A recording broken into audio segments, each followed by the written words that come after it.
TLP کے case میں بھی ہم نے دیکھا ہے کہ کس طرح سے ریاست کو پیچھے ہٹنا پڑا اور یہ اس بوم شیل کی نشاندہی کرتا ہے جو ٹک ٹک کر کے بج رہا ہے.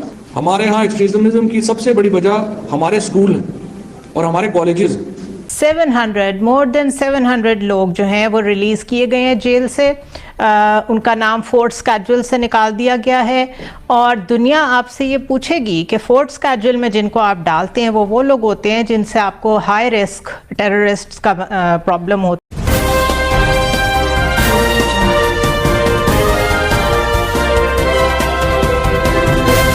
نہ تو حکومت اور نہ ہی ریاست ایکسٹریمزم سے لڑنے کے لیے اتنی تیار ہے جتنی ہونی چاہیے. ابھی ہم نے TLP کے کیس میں بھی ہم نے دیکھا ہے کہ کس طرح سے ریاست کو پیچھے ہٹنا پڑا اور یہ اس بوم شیل کی نشاندہی کرتا ہے جو ٹک ٹک کر کے بج رہا ہے. ہمارے ہاں ایکسٹریمزم کی بڑی وجہ مدارس ہرگز نہیں. ہمارے ہاں ایکسٹریمزم کی سب سے بڑی وجہ ہمارے اسکول ہیں اور ہمارے کالجز جہاں پہ ایک باقاعدہ منصوبے کے تحت 80 کی دہائی میں اور 90 کی دہائی میں ایسے اساتذہ بھرتی کیے گئے ہیں جو بنیادی طور کے اوپر آپ کو ایکسٹریمزم کی تعلیم دے رہے ہیں. اس وقت تمام بڑے جو واقعات ہوئے ہمارے ہاں وہ مدارس کے اسٹوڈنٹس نے نہیں کیے, وہ آرڈنری اسکولوں سے پڑھے ہوئے لوگوں نے کیا. اتنا سوئفٹ جسٹس TLP کو دیا گیا ہے کہ it is unprecedented. more than 700 لوگ جو ہیں وہ ریلیز کیے گئے ہیں جیل سے. ان کا نام فورتھ اسکیڈول سے نکال دیا گیا ہے اور دنیا آپ سے یہ پوچھے گی کہ فورتھ اسکیڈول میں جن کو آپ ڈالتے ہیں وہ لوگ ہوتے ہیں جن سے آپ کو ہائی رسک ٹیررسٹ کا پرابلم ہوتا ہے کہ اٹیکس آ سکتے ہیں, ٹیررسٹ ایکٹیویٹی ہو سکتی ہے. آپ نے ایک دم سے کس بنیاد پہ, وہ کون سی پروسیکیوشن کی پروسیڈنگز تھیں, وہ کون سے ایویڈنسز تھے جن کی بیس پہ آپ نے ان کو اس اسکیڈول سے نکال دیا اور وہ آپ کی سڑکوں پہ پھر رہے تھے. انہوں نے آپ کی ہی لا انفورسمنٹ ایجنسیز کو ہاسٹیج بنایا اور آپ کے جو top of the line establishment کے لوگ ہیں انہوں نے بیچ میں آ کے کہا ان کو چھوڑ دیں اور ان کو سیاست کرنے دیں. So this is not over yet, this has just started Saad Rizvi کے باہر آنے کے بعد. دوسرا, وہ ابھی بھی یہ کہہ رہے ہیں کہ ہمارے سارے مطالبے پورے نہیں ہوئے. پھر یہ بھی ذہن میں رکھیں کہ سلوگن ریلیجس تھا, عزائم پولیٹیکل تھے. وہ اصل میں صرف سعد رضوی کو چھڑوانا چاہتے تھے. 2 مہینے کا ٹائم ڈن کیا تھا پچھلی دفعہ گورنمنٹ نے ان کے ساتھ, وہ چھوڑ نہیں رہے تھے تو اس لیے وہ دوبارہ سڑکوں پہ آ گئے.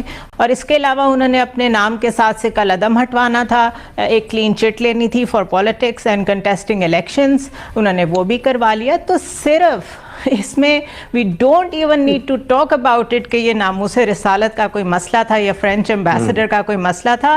اٹ واز تھورلی پولیٹیکل اور ریلیجس سلوگن کو یوز کیا گیا اور ان لوگوں کو شرم آنی چاہیے جو ناموس رسالت کا نام لے کے کون سے ٹارگٹس اچیو کرنا چاہتے ہیں. تو میں تو بہت حیران ہوں اینڈ آئی تھنک اس کی بہت بڑی پرائس ہمیں پے کرنی پڑے گی. اس خبر کے بعد اب وہ تمام کنٹریز جن کے خلاف سعد رضوی اور ان کی جماعت نے کیمپین چلائی تھی اور خوب نعرے بازی کی گئی تھی, شہر کو آگ لگا دی گئی تھی, فرانس کے ایمبیسیڈر کو کہا بہت تھریٹ کیا گیا تھا, فرانس کے ایمبیسیڈر کو دھمکیاں دی گئی تھیں, یورپین کنٹریز کو دھمکیاں دی گئی تھیں. تو وہ کنٹریز وہاں پر بیٹھ کر دیکھ رہے ہیں کہ پاکستان کے اندر کیا ہو رہا ہے. ظاہر ہے ان کی نظر ہوگی اس پہ, یہ نہیں ہو سکتا کہ ان کی نظر نہ ہو. اور جبکہ ہم پہلے ہی FATF اور اس طرح کی لسٹوں میں شامل ہیں اور ہمارے معاملات اس طرح چل رہے ہیں, تو کیا ہمیں یہ خوف نہیں رہنا چاہیے کہ اس طرف سے کچھ اور ایسے اقدامات نہ آ جائیں؟ کیا وہ کچھ ایسا تو نہیں سوچ رہے کہ اچھا یہ ہوا ہے تو اب ان کی طرف سے کوئی اور میسیج آئے گا, کچھ اور اناؤنسمنٹ تو نہیں آ جائیں گی کہ کیونکہ یہ والا یہاں پر ایکشن کیا گیا اور یہ والا سٹیپ لیا گیا تو اب ہم جو ہیں وہ یہ کر رہے ہیں؟ کیونکہ بہرحال آنے والے دنوں میں ہمیں اس طرح کی چیزیں تو دیکھنے کو ملیں گی. لیکن دیکھیے کہ ہمیں ان پارٹی سے اتنا پیار ہے, ہمیں دہشت گردی کے عنصر سے اتنا پیار ہے کہ ہم اس بات کی پرواہ نہیں کر رہے کہ اس وجہ سے ہمارا مزید کسی اور اس میں نام آئے گا, ہمارے اوپر پابندیاں لگیں گی, یہ ہوگا وہ ہوگا. ویسے بھی امریکہ نے اس حوالے سے جو ہے ایک اناؤنسمنٹ بھی کی ہے. پارٹی کے لوگوں کو یا تو وہ ٹھیک ہیں, بالکل معصوم ہیں, صحیح ہیں, اور یا پھر وہ بڑی خراب ہیں. اور یہ دونوں باتیں آپ ہی کہتے ہیں.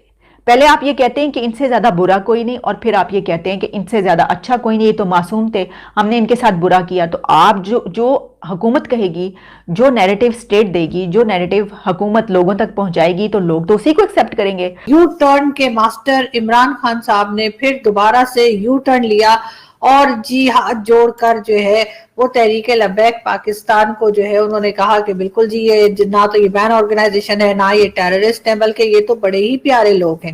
اور وہ 5 پولیس والے جس کو ان کے گروپ نے مارا تھا ٹی ایل پی نے, ان کے بارے میں خان صاحب نے ایک سنگل ورڈ بھی نہیں بولا ہے. یہاں پہ ہم